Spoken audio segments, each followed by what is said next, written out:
The story begins in a quiet and nice-looking old-age home. Many elderly people live there. Some of them are too sick to take care of themselves, and others are just very lonely and have no one to live with. On the outside, the place looks calm and safe. But behind this peaceful look, something very bad is happening. One day, a man tries to enter the old-age home without permission. The security guards stop him right away and call the police. The man says his name is Mr. Feldstrom. He tells the police that his mother has been taken into the home without her saying yes. Now he is not even allowed to see her or talk to her. The woman who made this happen is Marla Grayson. She pretends to care about old people and acts like she is protecting them. But in reality, Marla is tricking them all. She runs a very smart and secret plan to steal from them. She goes to court and lies, saying that some old people can no longer take care of themselves. She uses fake reports from doctors who work for her in secret. When the court believes her, the judge gives her full control over the person's life. After that, Marla stops the old people from speaking to their families. She takes their house, their money, and all their belongings. Then, she sells everything they owned. The care home owners also make money from this, so they help Marla do it. Marla's girlfriend, Fran, works with her too. Together, they make sure everything goes smoothly and nothing goes wrong. Mr. Feldstrom is very upset and tries to fight back in court.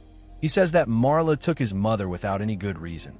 But Marla tells the judge that his mother has a mental illness and that her son is making her feel worse. The judge believes Marla and lets her stay in control. Mr. Feldstrom is angry. He tries to scare Marla after the court case, but she ignores him. She has done this same trick to many old people before and always finds a way to avoid getting caught. Later, one of the doctors working with Marla gives her a new name, Jennifer Peterson. Jennifer is an old lady who lives alone. She has a big house, a lot of money, and no known family.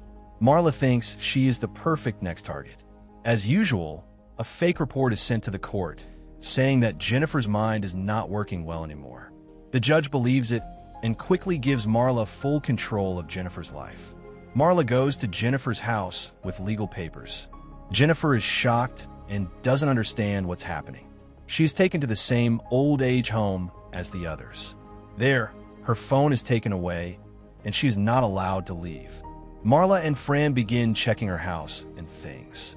They sell Jennifer's car, and they plan to fix up her house and sell it too. While going through her belongings, they find a hidden key.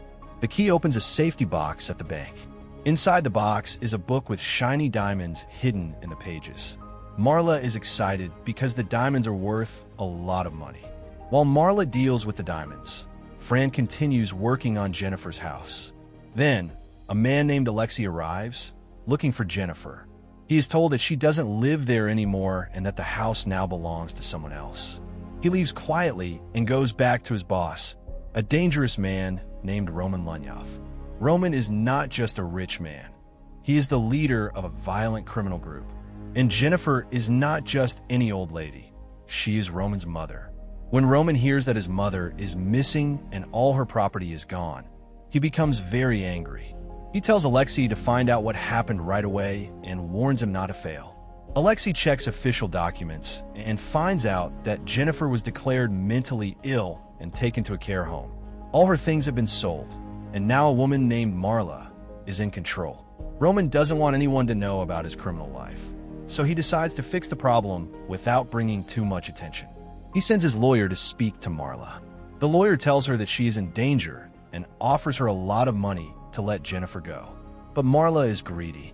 She wants even more money, so she says no. She thinks it's just another threat, like others she has faced before. Even when they go to court again, Marla wins. No one can prove that Jennifer is related to anyone, so Marla keeps full control. Fran, however, is starting to feel nervous. After finding the diamonds, she decides to learn more about Jennifer's past. What she finds is shocking. The real Jennifer Peterson died a long time ago. The woman they have taken is someone else who stole Jennifer's identity many years ago. This makes Marla scared, but she still doesn't stop. At the same time, Roman opens his mother's safety box and sees that it is empty. The diamonds are gone. He becomes furious. Now he wants to act fast. He sends Alexei and 2 other men to go and bring his mother back, no matter what. They make up a fake story, saying they want to admit a new patient into the care home. The staff agrees and starts giving them a tour. Alexei quietly checks each room in the building. Finally, he finds Roman's mother. But then, things go very wrong. A security guard catches them. In a fight that follows, the guard kills Alexei's 2 friends, but the guard also dies. Now only Alexei is left. He takes out a gun and tells the staff to open the main door. Just when he's about to leave with Roman's mother, Marla and friends show up and stop him. The police arrive very quickly after the failed rescue. Since they're already on the scene, Roman can't do anything. His mother is taken back into the care home and locked up again. The police take Alexei for questioning, but he stays quiet and doesn't tell them anything. Later, the police tell Marla and Fran that Alexei and the 2 dead men were part of a dangerous Russian criminal group. All of them had long criminal records. Roman is now very angry. He feels helpless and full of rage. This time, he decides not to play by any rules. Soon after, something terrible happens. The doctor who said Roman's mother was mentally unwell is found dead in his home. The news spreads quickly.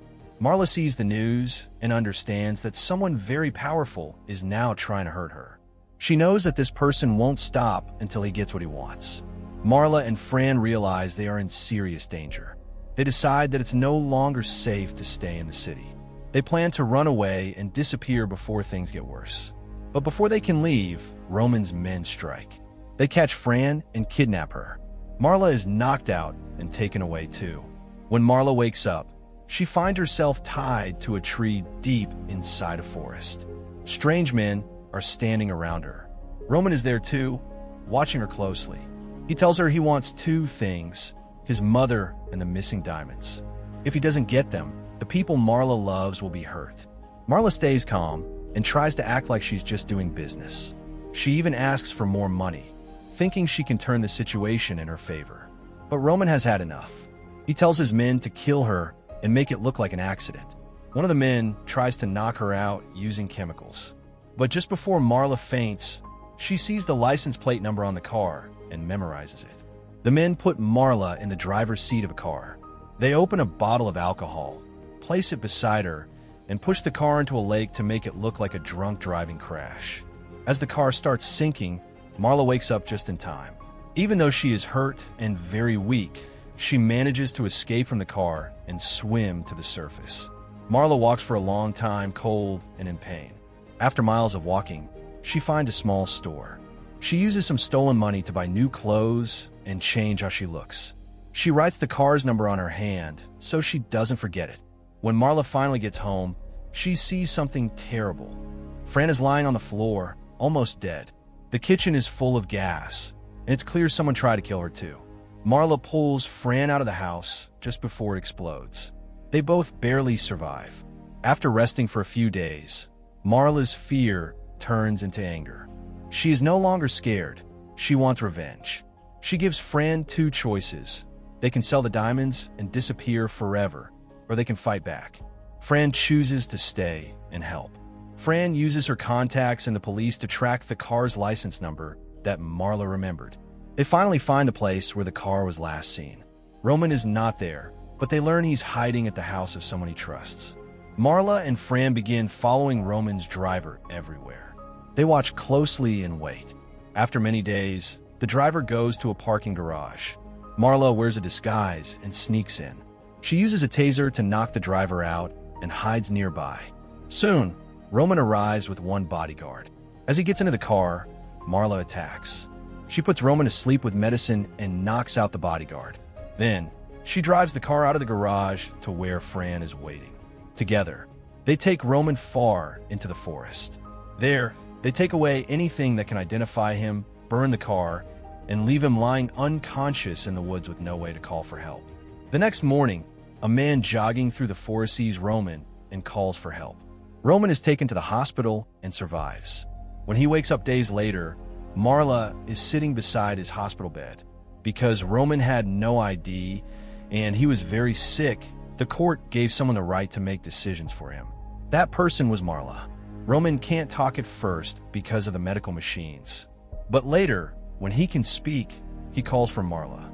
She comes into his room and makes another offer. If he still wants his mother and the diamonds, he has to pay even more. Roman is surprised by how bold Marla is. Instead of fighting more, he changes his plan. He offers something new. He wants to work with her. He says they can build a big, legal business together. Marla already has the scam system, and Roman has money. If they team up, they can turn the scam into a real company and make it legal. They can open care homes, hospitals, and pharmacies all under one name and use it to make a fortune. Marla likes the idea. She agrees to the deal. She lets Roman's mother go and uses the diamonds to help start their new business.